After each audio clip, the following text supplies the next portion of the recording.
When you're traveling overland, crossing borders in Africa can get pretty interesting. You never know what you're going to get. But there's one border in particular that is unique, not only in Africa, but in the entire world.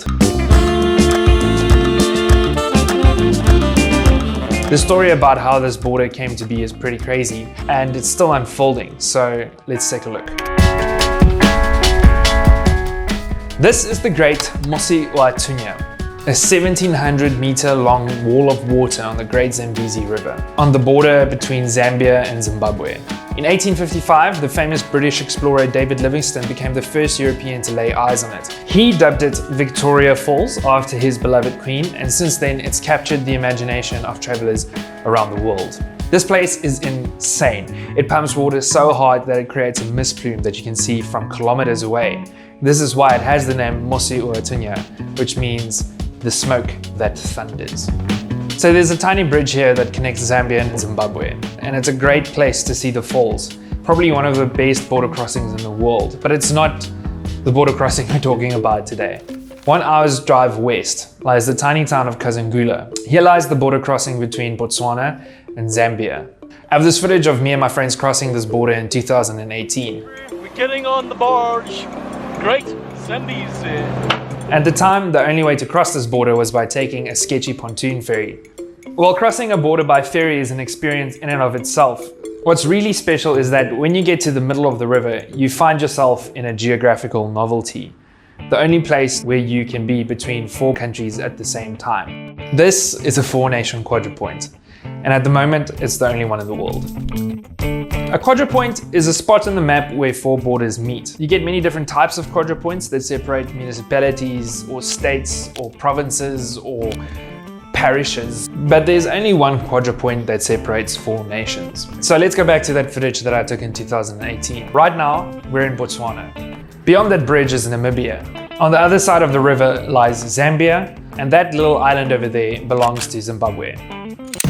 When you zoom out on the map trying to figure out just what is going on here, you'll notice something seems a little bit off, especially with Namibia. It kind of looks like Namibia is trying to do the reach and yawn with Botswana.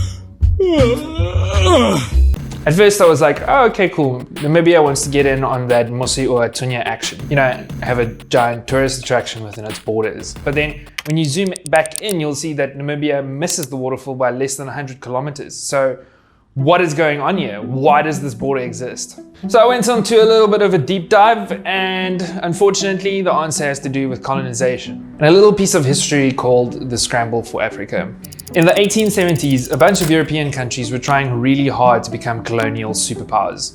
They were all going at it so ruthlessly that people were afraid that a war would break out if someone accidentally claimed territory that belonged to someone else. So in came Otto von Bismarck. He was Chancellor of the German Empire, which means he was the second highest authority besides the German Emperor at the time. This guy saw the potential for catastrophe, so he organized what was called the Conference of Berlin.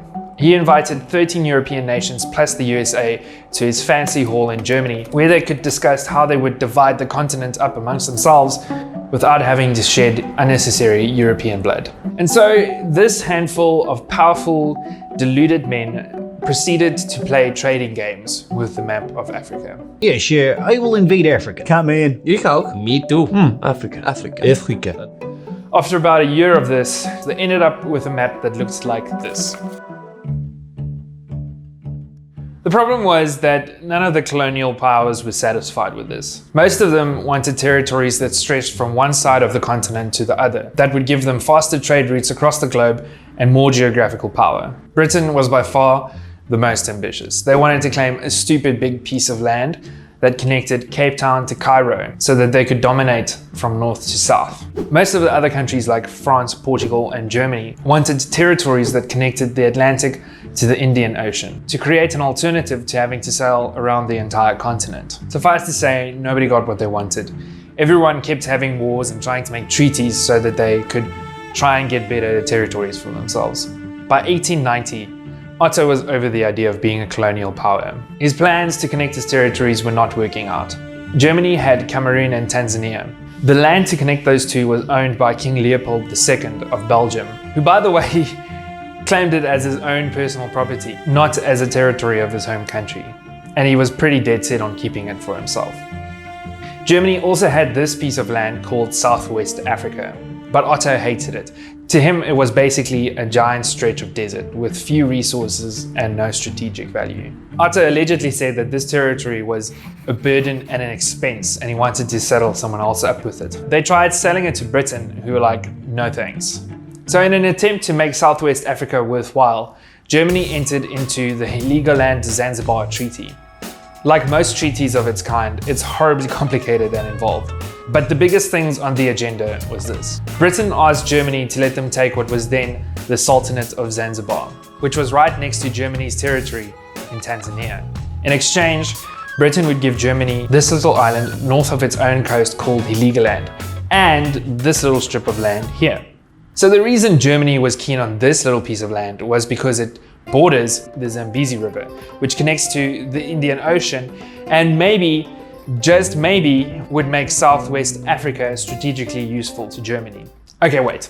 Remember that giant waterfall, the mighty Mosi-Oa-Tunya? And remember how we said David Livingstone saw it in 1855? Britain knew that this waterfall existed, and they knew that Germany would in fact not be able to sail down the Zambezi River, which means Germany got played.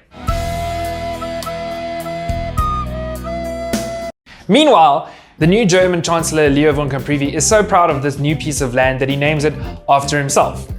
The Caprivi Strip, which would connect German Africa to the Indian Ocean and pave the way to prosperity. Eventually, they realized that they made a mistake. They tried to trade the land back to Britain, who were like, no takebacks. And so the map of German Southwest Africa was stuck with this weird appendage.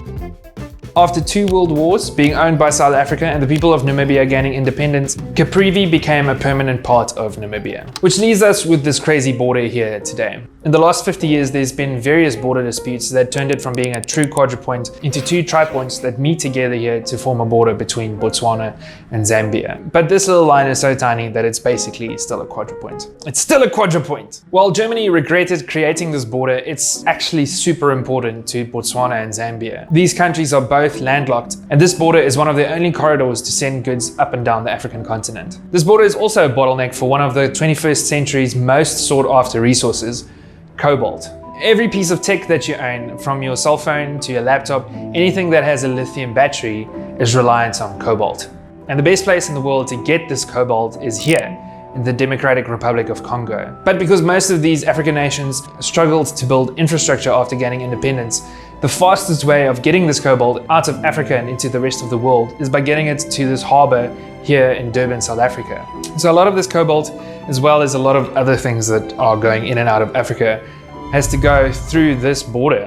Since the 1880s, the main way of getting across the river has been via ferry. In the 1960s, the ferry got upgraded to take container trucks, but it still wasn't enough. So much stuff had to get across this border that truck drivers would wait up to 10 days to get onto the ferry. To make things worse, this river is teeming with crocs and hippos. So in 2013, Zambia and Botswana made a deal to build a bridge across this river, with some help from Japan. Yep, Japan. You know they need their cobalt. The bridge finally opened in May 2021, which is kind of a big deal.